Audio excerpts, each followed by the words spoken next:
Hey guys, my name is Jay Berg, and this is the Blockchain Frontlines. Last time we discussed digital signatures, how by signing a message with your private key proves that you either approve the message or at least you've read the message, and those are digital signatures. So let's talk about Bitcoin and Bitcoin transactions and how digital signatures relate.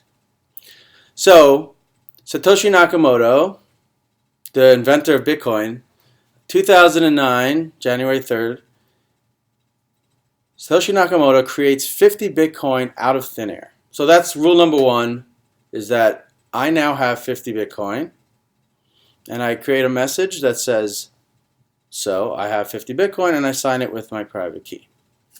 So let's take a look. It's called block 0, but really we just wanted to look at the fact that 50 Bitcoins are created January 3rd, 2009, and then the transaction that creates them is saying I'm creating a newly generated coins. I'm creating 50 of them, and then he signed it with his signature. So that's how Bitcoin began, by a single person saying they exist. So now, rule number 2 is how to move Bitcoins from person to person. So the way it works is, very simply, is you create a message that says, I, Satoshi, want to transfer 50 Bitcoins to Jay, and I'm going to digitally sign the message. And Jay will take a look, see if the digital signature is correct, and also see that, in fact, Satoshi has the 50 Bitcoins. So look back at the Genesis, at the first message that Satoshi says. Make sure that it's the same public key that signed that message, and now I have the new messages. So in this example, Alice says, I will pay $500 to Bob. Alice signs the message with a digital signature, and Bob gets the message, verifies that it's in fact signed, and that's that.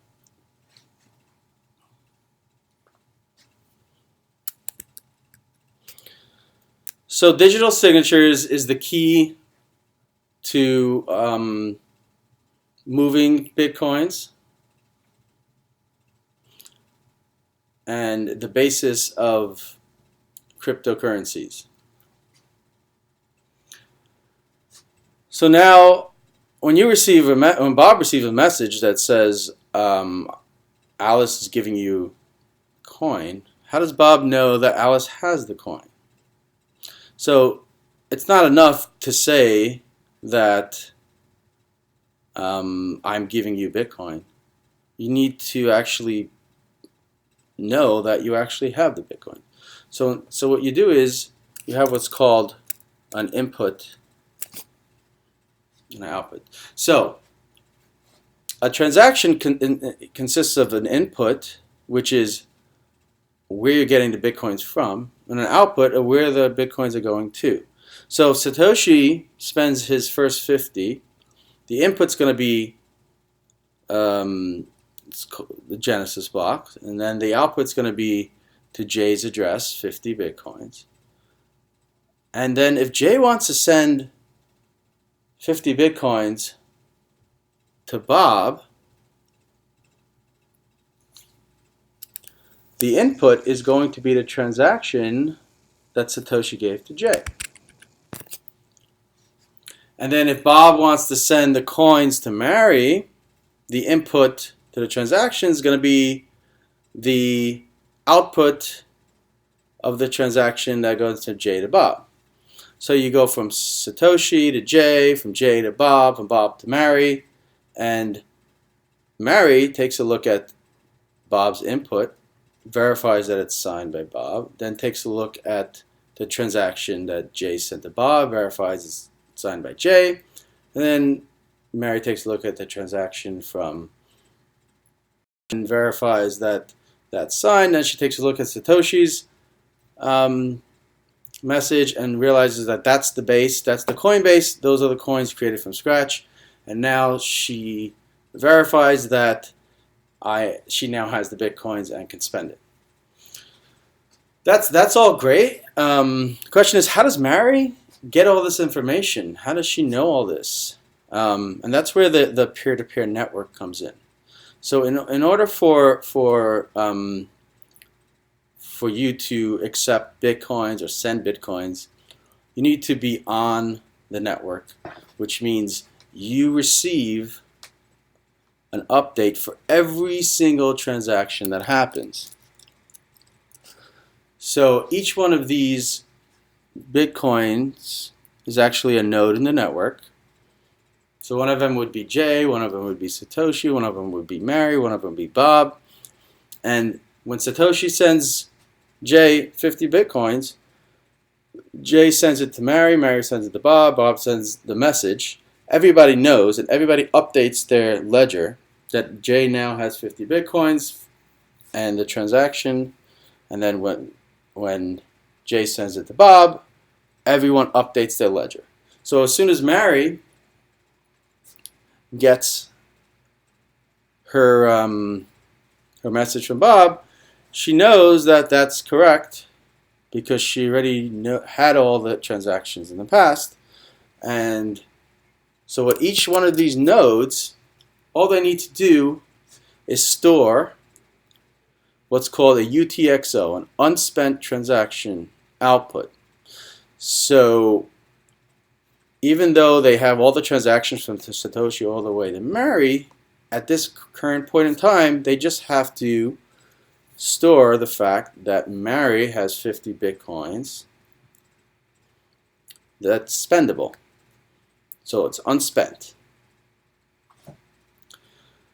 So that's the basis of how Bitcoin transactions work, how they transfer from person to person.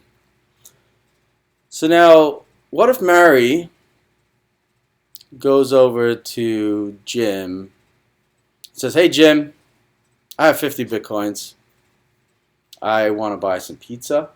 And Jim's like, "Sure, Mary. As soon as you send me the Bitcoin, I'll give you the pizza."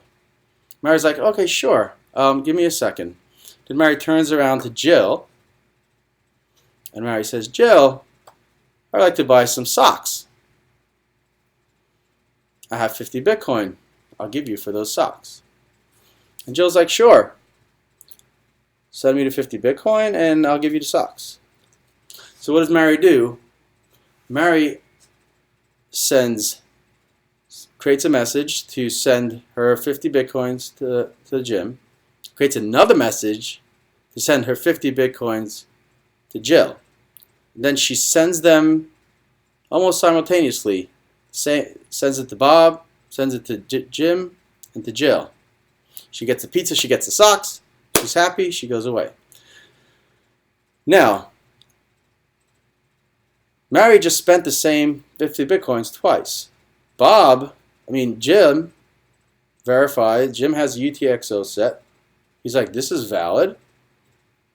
And Jill has the same UTXO set because she's on the network, and she says it's valid too. And then Jill takes the message and broadcasts it to the entire network.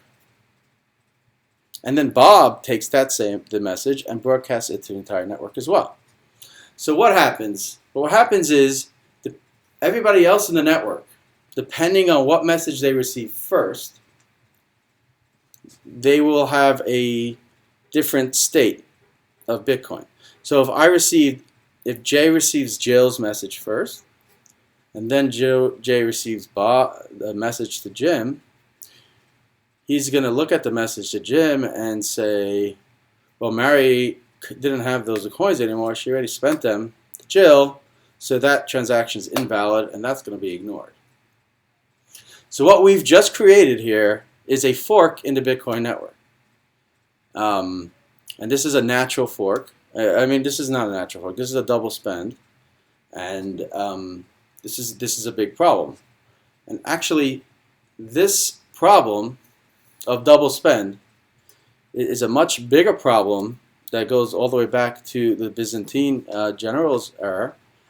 And next time we'll discuss the real innovation of Satoshi, the real innovation of Bitcoin that solves this double spend problem. And that's called proof of work. So, this is Jay Berg signing off from Blockchain Frontlines. And join us next time for more. Thank you, guys.